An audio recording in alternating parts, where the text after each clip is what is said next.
اعوذ باللہ من الشیطان الرجیم بسم اللہ الرحمن الرحیم۔ میں اللہ تعالیٰ سے دعا کرتا ہوں کہ وہ مجھے اپنی حفاظت میں رکھے، میری زبان سے جو بھی نکلے وہ حق کی اور سچی بات نکلے اور آسانی سے وہ آپ سب کی سمجھ میں آ جائے۔ اللہ تعالیٰ مجھے شیطان کے وسوسوں اور اس کی دخل اندازیوں سے محفوظ رکھے اور اپنی رحمت میں مجھے سایہ دے دے اور میری حفاظت فرمائے، میرے خیالات، میری زبان، میرے جذبات پہ میں کنٹرول رکھ سکوں اور اللہ اس کی حفاظت کرے۔ آپ تمام کے لیے دعا کرتا ہوں۔ السلام علیکم ورحمۃ اللہ وبرکاتہ۔ اللہ آپ کو سلامت رکھے، رحمتیں دے، برکتیں دے۔ آج کا میرا عنوان ہے ایمان کی بنیادی شرطیں اور ایمان پیدا کرنے کا طریقہ، اس کی شرطیں، یعنی کیسے ہم ایمان خود اپنے اندر پیدا کریں اور ایمان کی کیسے دعوت دیں۔ تو اس میں اگر ہم تھوڑا سا غور و فکر کریں تو ہم کو اللہ تعالیٰ کی کتاب سے سب سے پہلی بات جو ملتی ہے کہ آپ کو اگر مومن بننا ہے تو آپ کو چھ چیزوں پہ ایمان لانا پڑے گا۔ بنیادی تو 3 ہیں جہاں سے ہم شروعات کر سکتے ہیں کہ اللہ پر ایمان، اللہ کے رسول پر اور آخرت کے دن پر۔ یہ بیسکس ہے، لیکن بیسک سمجھانے کے بعد اللہ تعالیٰ نے آگے بڑھ کے اس کو ڈیٹیل میں سمجھایا ہے کہ آپ کو ایمان لانا ہے تو سب سے پہلے اللہ پر، فرشتوں پر، رسولوں پر، کتابوں پر، تقدیر پر اور آخرت کے دن پر۔ دوسرا پوائنٹ میں نے لکھا ہے ایمان کا تعلق انسان کی روح سے ہے اور اسلام کا تعلق انسان کے جسم سے ہے۔ جیسا ایمان کے 6 پلرز اور 6 ارکان اللہ نے بتائے ہیں، اسی طرح اسلام کے بھی 6 بتائے ہیں۔ ہم کو اکثر 5 بتایا گیا ہے، اس کو بعد میں جو ہے اللہ تعالیٰ نے ایک فرض کو اور ایڈ کیا ہے آخر میں۔ وہ سب سے پہلے ہے کلمہ توحید، کہ آپ اللہ کے علاوہ کسی اور کو عبادت کے لائق نہ سمجھیں اور اس کے ساتھ کسی کو بھی شریک نہ کریں، اس کے کسی کام میں کوئی شریک نہیں ہے۔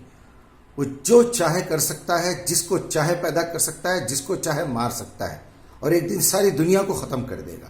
بڑے بڑے ارتھ بڑے بڑے زلزلوں میں معصوم بچے بھی مر جاتے ہیں۔ جس طرح وہ پیدا کرتا ہے وہ مارتا بھی ہے، کیونکہ یہ زندگی دنیا کی آزمائش کے لیے ہے، امتحان کے لیے ہے، یہ رزلٹ کی جگہ نہیں ہے۔ آپ اچھا کریں گے تو برا بھی ہو سکتا ہے، اچھا بھی ہو سکتا ہے، کچھ نہیں بھی ہو سکتا ہے۔ آپ برا کریں گے تو برائی کا بدلہ برائی سے بھی مل سکتا ہے دنیا میں، اس کا بدلہ کبھی کبھی اچھا بھی مل سکتا ہے، کبھی کوئی ریاکشن بھی نہیں ہوگا۔ اس کا مطلب یہ دنیا رزلٹ کی جگہ نہیں ہے بلکہ امتحان کی جگہ ہے۔ ایک آدمی ایک شخص کا مرڈر کرتا ہے، دوسرا آدمی ایک بم بلاسٹ کر کے ہزاروں کو مار ڈالتا ہے، لاکھوں کو مار ڈالتا ہے۔ کیا دونوں کی سزا اس کو دنیا میں مل سکتی ہے؟ نہیں ملے گی، یعنی آخرت کا ہونا ضروری ہے۔ اسی لیے اوپر 6ٹھی شرط جو ہے آخرت کا حساب کتاب۔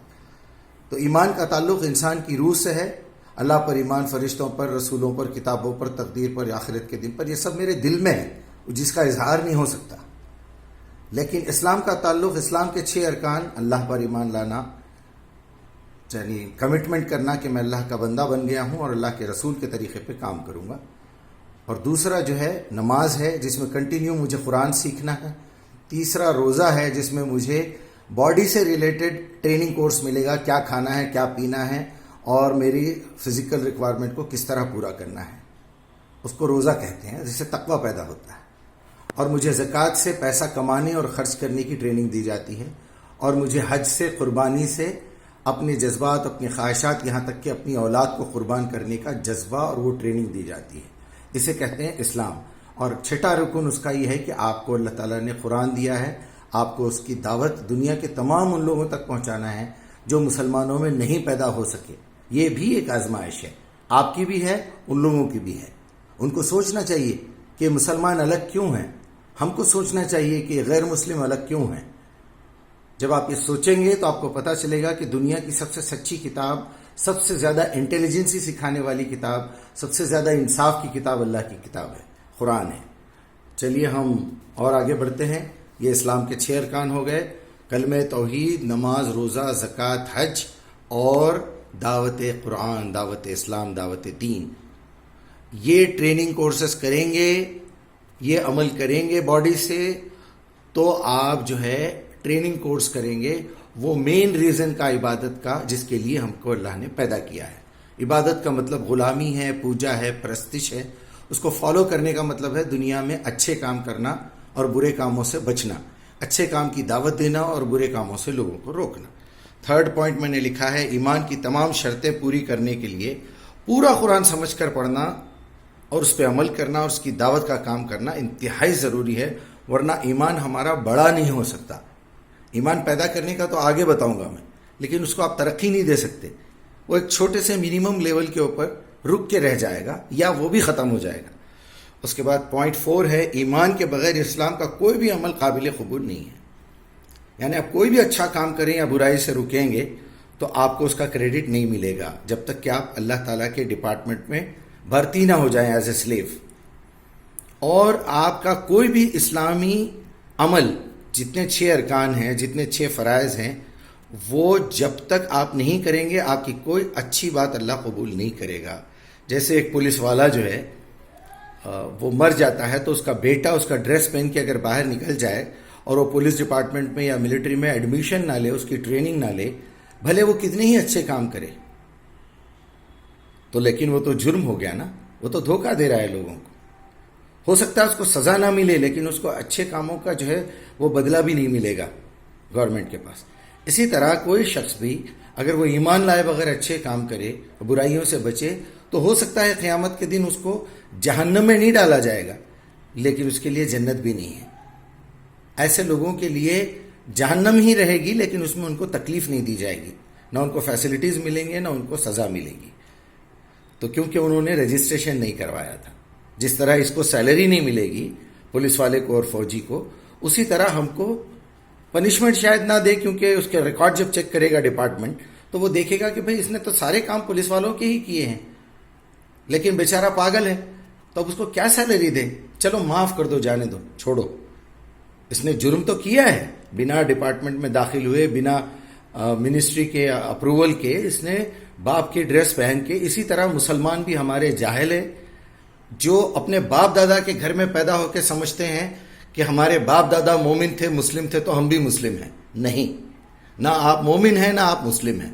اگر آپ اتفاق سے مسلم ہیں بھی، سارے اسلام کے فرائض پورے کرتے ہیں، ہر اچھا کام کرتے ہیں، ہر برائی سے رکتے ہیں، تو آپ کو نہ تو اللہ تعالیٰ کے پاس کوئی بدلہ ملے گا اور نہ ہی آپ کو کوئی سزا ملے گی۔ زیادہ سے زیادہ اللہ چاہے تو معاف کر دے۔ اب ہم آگے بڑھتے ہیں 5ویں پوائنٹ کی طرف کہ ایمان کے ان تمام 6 ارکان میں سے کسی ایک کا بھی انکار کر دے آدمی، یا اسلام کے 6 ارکان میں سے انکار کر دے، چاہے وہ انکار دماغ سے کرے یا دل سے کرے یا زبان سے کرے یا پریکٹیکل کرے یا لکھنے پڑھنے میں کوئی کر دے۔ کوئی شخص لکھ دے کہ بھئی یہ نماز بیکار بات ہے، یا پھر نعوذ باللہ یہ ایمان بیکار بات ہے، کوئی اللہ نہیں ہے، کوئی فرشتہ نہیں ہے، تو وہ کافر ہو جائے گا یا کفر میں مبتلا ہو جائے گا، کسی نہ کسی لیول پہ کافر ہو جائے گا۔ اب 6 پوائنٹ پہ ہم آتے ہیں۔ ایمان کے 3 حصے ہیں جسے ہم فیتھ کہتے ہیں انگلش میں، لیکن اس کے سٹیجز ہیں۔ اس کا پہلا سٹیج ہے بھروسہ، جسے علم الیقین کہتے ہیں عربی میں۔ قرآن میں ہم کو اللہ تعالیٰ نے علم الیقین سکھایا ہے، یعنی بھروسہ، ٹرسٹ۔ اس سے جب آپ آگے بڑھتے ہیں، کبھی آپ کسی کو کہتے ہیں ٹرسٹ می، مجھ پہ بھروسہ کرو، اس سے بڑی بات کیا ہے؟ وہ ہے یقین، یعنی بلیو۔ عین الیقین کہتا ہے اللہ تعالیٰ اس بات۔ اس سے اوپر جب آپ جائیں گے تو وہاں سے آپ کو فیتھ کی ابتدا ہوگی۔ جب 1% سے لے کے 100% تک بھروسہ کمپلیٹ ہو جائے گا تو وہاں پر 1% یقین پیدا ہوگا۔ جب یقین 100% ہوگا تو وہاں سے ایمان کی ابتدا ہوگی، یعنی 1% ہوگا، جسے اللہ تعالیٰ نے حق الیقین کہا ہے۔ اب یہ ایمان مکمل کب ہوگا؟ جب ہم اللہ کے پاس چلے جائیں گے اور ڈے آف ججمنٹ میں اس کا دیدار کر لیں گے۔ یہی وجہ ہے اللہ تعالیٰ نے اپنے پروفٹ محمد الرسول اللہ صلی اللہ علیہ وسلم کو اپنے پاس بلا کے اللہ تعالیٰ نے ملاقات کر لی اور جنت اور دوزخ دکھا دیا، اور یہ کہہ دیا کہ ان سے بڑا، آپ صلی اللہ علیہ وسلم سے بڑا، پروفٹ محمد الرسول اللہ صلی اللہ علیہ وسلم سے بڑا ایمان کسی کا بھی نہیں ہو سکتا۔ اب یہ اللہ ہی بہتر جانے کس کا زیادہ ہے، کیونکہ اب پریکٹیکلی اگر ہم دیکھتے ہیں آپ صلی اللہ علیہ وسلم کے بعد کے جتنے بھی لوگ ہیں ان میں وہ لیول تک تو کوئی جا ہی نہیں سکتا۔ انبیاء نہیں جا سکے، اللہ نے جس کو چاہا ملاقات کے لیے، بات کرنے کے لیے بلا لیا، جس سے چاہا دوستی کر لیا، آدم سے جو ہے کلام کر لیا، آدم کو بھی نیوز دے دیا۔ چلیے ہم آتے ہیں 7 پوائنٹ، جو آخری پوائنٹ ہے۔ اب قرآن کو سمجھنے سے بھروسہ پیدا ہوتا ہے، یعنی علم الیقین۔ جب آپ قرآن کو سمجھ لیں گے اپنی زبان میں، اب سوال پیدا ہوتا ہے نا کہ بھائی ہم بھروسہ کیسے پیدا کریں، یقین کیسے کریں، اور ایمان کے لیول میں کب جائیں؟ تو اس قرآن کو سمجھ کر اس پہ بھروسہ کرنا اور اس پہ سمجھ کے پڑھنے سے بھروسہ پیدا ہوتا ہے، جسے علم الیقین کہتے ہیں۔ کانوں سے اور آنکھوں سے آپ کے جو ہے وہ قرآن آپ کے دماغ تک جا چکا ہے۔ اب آپ قرآن پر عمل کرنا شروع کریں گے تو رزلٹس آنے لگیں گے، آپ کی زندگی کے حالات ٹھیک ہو جائیں گے، آپ کی ہر پرابلم دور ہو جائے گی، اور پرابلم آ بھی جائے گی تو آپ اس کو آزمائش سمجھیں گے اور اس پہ آپ کا دل مطمئن ہوگا۔ جیسے حضرت ایوب علیہ السلام کا دل مطمئن تھا، ابراہیم علیہ السلام کا دل مطمئن تھا، اپنے بیٹے کا گلا کاٹتے ہوئے بھی مطمئن تھا، آگ میں جاتے ہوئے بھی مطمئن تھا۔ موسیٰ کا دل مطمئن تھا سمندر میں داخل ہوتے ہوئے بھی، وہ فرعون ڈوب جائے گا، ہم نکل جائیں گے۔ یہ بہت ساری مثالیں ہیں، تو وہ آپ کو یقین پیدا ہوگا قرآن پر عمل کرنے سے، کیونکہ وہ آپ دیکھیں گے عین الیقین۔ اب بات آتی ہے ایمان کی، تو قرآن کی جب آپ دعوت دیں گے تو آپ کو ایمان پیدا ہونا شروع ہو جائے گا۔ آپ آخری سانس تک جتنی دعوت دیں گے آپ کا ایمان آگے بڑھے گا، اسے حق الیقین کہتے ہیں، فیتھ کہتے ہیں۔ جیسے کسی ریسٹورنٹ کی ایک بریانی کے بارے میں آپ سنتے رہے تعریف، تو آپ کو ٹرسٹ ہوا، جب آپ نے اس کو کھایا تو یقین ہو گیا واقعی اچھی بریانی ہے۔ لیکن جب آپ نے ہزاروں لوگوں کو کھلایا، سارے کے سارے لوگوں نے تعریف کی، تو آپ کو یہ یقین بڑھے گا کہ بھائی جو چیز مجھے پسند آ رہی ہے وہ ساری دنیا کو پسند آ رہی ہے، کسی کی رائے مختلف نہیں ہے، تو اس کا مطلب یہ چیز واقعی گارنٹیڈ ہے۔ اب ہم آتے ہیں اس بات کی طرف کہ آخر ہم لوگوں کو ایمان کی دعوت کیسے دیں، کیسا لوگوں کے دلوں میں اور اپنے دل میں ایمان پیدا کریں، اور اس کی شرطیں کیا ہیں۔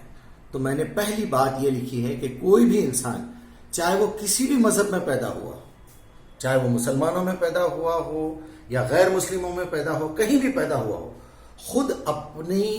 خود کی سمجھ پر ایمان لانا ضروری ہے، خود کی اپنی سمجھ سے۔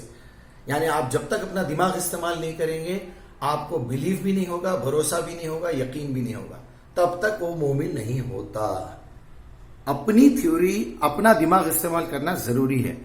اگر ہم باپ دادا کی اندھی تقلید پر چلیں گے تو زندگی بھر مومن نہیں ہو سکتے۔ ہاں، اگر باپ کی تقلید اچھی ہے، وہ پہلے سے مومن ہے، اور آپ کو بھی آپ کا دماغ استعمال کرنا سکھائے، تو آپ مومن ہو سکتے ہیں۔ پوائنٹ نمبر 2، غور و فکر سے ہی کوئی بھی انسان ایمان میں داخل ہو سکتا ہے۔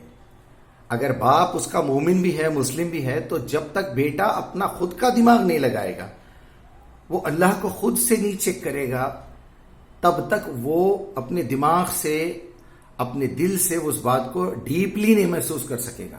یہ کہتے ہیں، ایسے کہتے ہیں اپنی غور و فکر کرنا، اپنے دماغ کو استعمال کرنا، جس میں اللہ تعالیٰ کہہ رہا ہے افلا تعقلون، افلا تفکرون، افلا تؤمنون، کیا تم عقل سے کام نہیں لیتے، کیا تم سوچتے نہیں، اسی لیے تم ایمان کیوں نہیں لاتے، کیوں ایمان نہیں لاتے۔ یہ 3rd پوائنٹ میں نے لکھا ہے، غور و فکر کے لیے خود اپنی تڑپ، آپ کے دل میں ایک تڑپ ہونا چاہیے۔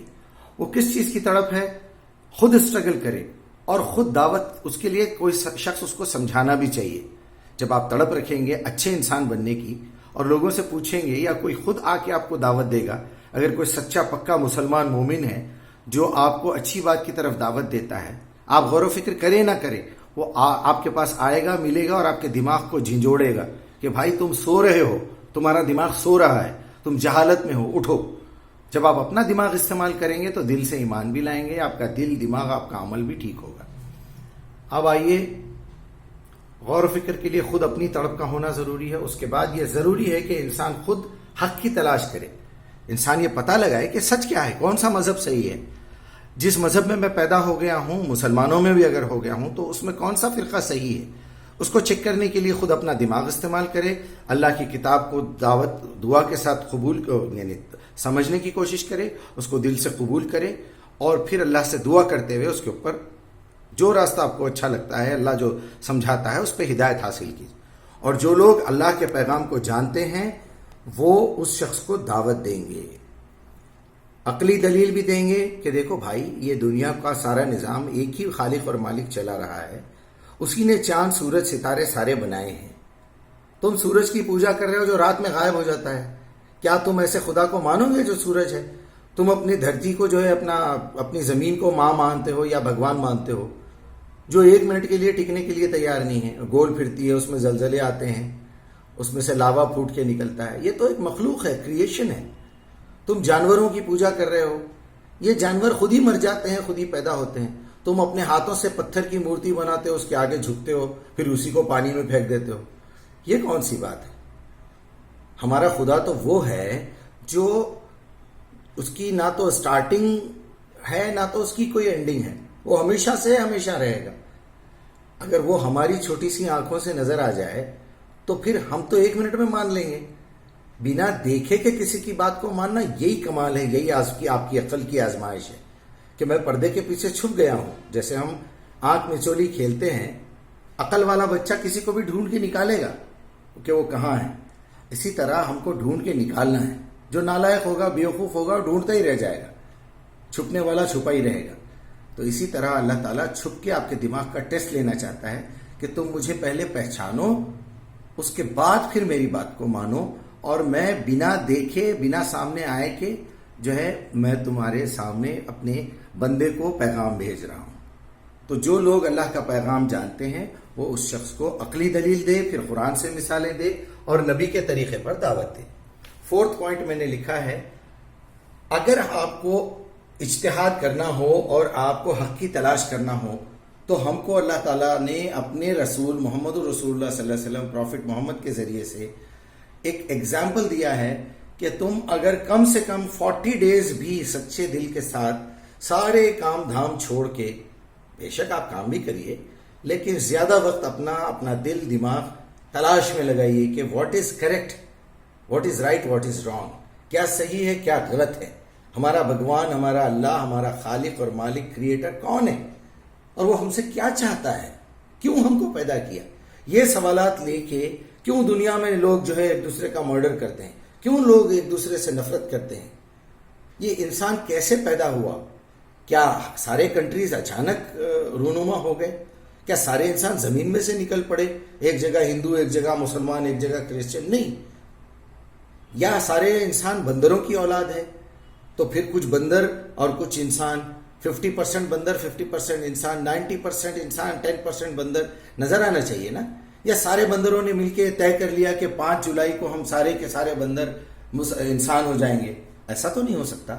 تو جو لوگ یہ مانتے ہیں کہ انسان پہلے بندر تھا تو وہ یقیناً کسی بندر کی اولاد ہے، وہ انسان کی اولاد نہیں ہے. سوری، میں مذاق کر رہا ہوں. تو وہ سمجھ لیں کہ جس نالائق نے یہ کہا تھا کہ انسان پہلے بندر تھا، اسی نالائق کو آخری میں عقل آ گئی، اور اسی ڈارون نے اپنے مرنے سے پہلے یہ اقرار کر لیا تھا کہ میری سوچ پہلے غلط تھی.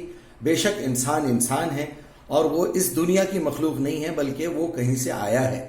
اس کی سٹارٹنگ وہ یہاں سے نہیں ہوئی ہے، کہیں اور سے ہوئی ہے. ہم تو جنت سے آئے ہیں الحمدللہ. آدم کی اولاد ہے. ہماری ماں کا نام ایو تھا، ماں ہوا ہیں، اور ہمارے جو ابتدائی باپ ہیں وہ آدم ہیں. انہی کی اولاد سے ہم پھیلے بڑے ہوئے. تو یہ غور و فکر کرنا، تو ایٹ لیسٹ آپ 40 ڈیز کا ایک کورس کر لیجئے، غور و فکر کریے، سچی طلب لیجئے اور حق کی تلاش کیجئے، اور اپنے دل سے یہ دعا کیجئے کہ تو گاڈ ہے، بھگوان ہے، اللہ ہے، جو بھی ہے، تو مجھے صحیح راستہ دکھا. اس کے بعد یہ اللہ کی ریسپانسبلٹی ہے، آپ کی نیت کو چیک کرے گا، آپ کی تڑپ کو دیکھے گا، اس کے بعد آپ کو اپروول دے دے گا فوج میں بھرتی ہونے کا یا پولیس میں بھرتی ہونے کا. اچھا چلیے، 5واں پوائنٹ ہے، کوئی بھی آدمی، آدم کی اولاد، چاہے وہ عورت ہو یا مرد، اگر وہ انسان بننا چاہے، ہے تو آدمی، وہ ٹارزن بھی ہو سکتا ہے، تو اس کو یہ فرق جاننا ضروری ہے کہ آدمی اور جانور میں کیا فرق ہے. اگر میں آدمی ہو کے بھی ایسی حرکتیں کروں جو جانور کرتے ہیں، کہیں بھی جو ہے اپنی ضرورت سے فارغ ہو گئے، کہیں بھی وہ جو ہے اپنا پیشاب اور اپنی گندگی نکال دے، میں بھی اسی طرح کروں، تو پھر میرے میں اور جانور میں کیا فرق ہے؟ وہ بھی ننگا گھومتا ہے، میں بھی ننگا گھوموں گا، تو پھر اس میں کیا فرق ہے؟ وہ برش نہیں کرتا، میں بھی برش نہ کروں، تو پھر اس میں کیا فرق ہے؟ وہ بھی، کوئی بھی میل جانور کسی فیمیل کے پیچھے لگ جاتا ہے، وہ یہ نہیں دیکھتا کہ وہ میری ماں ہے، بہن ہے، کون ہے، غیر ہے. اگر وہی حرکتیں میں بھی کروں تو پھر مجھ میں اس میں کیا فرق ہے؟ کسی جانور کو یہ تمیز نہیں ہے کہ ریڈ لائٹ میں رکنا ہے، یلو میں جو ہے سٹارٹ لینا ہے، گرین میں آگے بڑھنا ہے، بلکہ آ چکی ہے یہ تمیز. آپ نے کئی ویڈیو دیکھے ہوں گے، کتے، بلیاں اور جو ہے بطخ اور دوسرے جانور، مرغیاں وغیرہ سگنل دیکھ کے روڈ کراس کرتی ہیں، اور جو ہے انسان ہے نالائق، وہ موبائل دیکھتے دیکھتے ایکسیڈنٹ ہو کے مر جاتا ہے، یا پھر رانگ سائڈ گاڑی چلاتا ہے. کم سے کم کتا جو ہے پہلے وہ سونگے گا درخت کی اور کسی کھمبے کی کہ پچھلی بار کوئی میرا بھائی یہاں پیشاب تو نہیں کیا ہے، وہ سونگے گا، اس کے بعد پیشاب کرے گا۔ لیکن انسان تو خیر کہنا ہی نہیں چاہیے، یہ آدم کی اولاد یا آدم کا بیٹا اتنا جاہل ہو چکا ہے کہ وہ جانوروں سے بھی بدتر ہو گیا ہے۔ راستے میں تھوک دیتا ہے، کہیں کچرا ڈال دیتا ہے، رانگ سائڈ گاڑی چلاتا ہے، چوری کی لائٹ جلاتا ہے، زمین پہ قبضے کرتا ہے، لوگوں کو جھوٹ بولتا ہے، دھوکے دیتا ہے، اور پھر اپنے آپ کو انسان سمجھتا ہے۔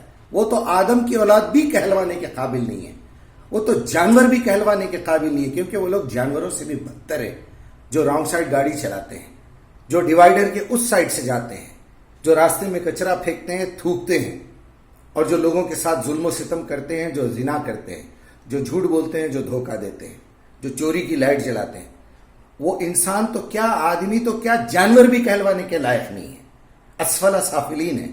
اب آئیے چھٹے پوائنٹ کی طرف کہ کوئی بھی آدمی آدم کی اولاد، چلیے یہ تو چھٹا پوائنٹ ہو گیا، وہ فرق محسوس کرے کہ انسان اور حیوان میں کیا فرق ہے، تو میں حیوانوں جیسی حرکتیں نہ کروں۔ ہو گیا 6 پوائنٹ آ گیا۔ جس آدمی کے دل میں اچھا انسان بننے کی خواہش اور تڑپ ہو، وہ انسان کیا کرے؟ وہ یقیناً ہر برے کام سے بچنے کا ارادہ کرے، ہر بری باتوں سے بچنے کا ارادہ کرے اور کوشش کرے، اور ہر برے خیال سے بچنے کی کوشش کرے، کیونکہ اوپر والے نے ہر انسان کے اندر اپنے آپ کو کنٹرول سے باہر نکال دینا اور کنٹرول میں رکھنا، اس کے دل و دماغ میں ایک میٹر رکھ دیا ہے کہ کیا صحیح ہے کیا غلط ہے۔ اگر 4 آدمی ایک معصوم دبلے پتلے بچے کو مارتے ہیں تو کوئی بھی مذہب کا آدمی دیکھ کے سوچے گا کہ یار اس معصوم پہ تم کیوں ظلم کر رہے ہو سکتا ہے وہ معصوم بچہ ان کے گھر میں چوری کیا ہو، یہ آپ کو پتا نہیں ہے، لیکن دیکھنے میں تو ایسا لگتا ہے کہ یہ ناانصافی ہے۔ تو یہ اللہ تعالیٰ نے ہر انسان کے دل میں رکھا ہے، تو ہر برے کام سے وہ بچے گا، اور یہی ایمان حاصل کرنے کی شرط ہے، سب سے بڑی شرط ہے کہ آپ کے دل میں پہلے برائیوں سے نفرت اور بھلائیوں کی طرف کوشش کرنے کی نیت ہونا چاہیے۔ آخری پوائنٹ میں نے لکھا ہے 7واں پوائنٹ، جیسے یہاں 7 پوائنٹس ہے ویسے ہی یہاں بھی 7 پوائنٹس ہے۔ جو آدمی اپنی ذاتی عقل استعمال نہیں کرتا، کسی اور کی عقل پہ بھروسہ کرتا ہے، وہ کبھی مومن نہیں ہو سکتا۔ مسلم ہو سکتا ہے، وہ فرما بردار ہو جائے گا، اچھے کام کرنے لگے گا، برائیوں سے بچے گا، لیکن فیتھ جسے کہتے ہیں، وہ اللہ کو مان لے گا کہ میں اپنے خالق اور مالک کی فرما برداری کر رہا ہوں، وہ تب تک نہیں کرے گا۔ جس طرح ایک معصوم بچہ کوئی ٹیبل یاد کر لیتا ہے 2 1 2 2 2 4، وہ رٹا ہی مارے گا اور وہ اچھے کام بھی کرے گا، برائیوں سے بھی بچے گا، لیکن جیسے جیسے وہ بڑا ہوگا تو اس کو پتا چلے گا 2 1 2 کسے کہتے ہیں، پھر وہ آگے بڑھ کے برائیوں سے بھی بچے گا کہ میں 2 اور 2 5 کر کے لوگوں کو دھوکہ نہ دوں، 1 اور 1 11 کر کے دھوکہ نہ دوں، بلکہ 2 اور 2 4 ہی ہوتے ہیں۔ تو یہ بات اصل ہے۔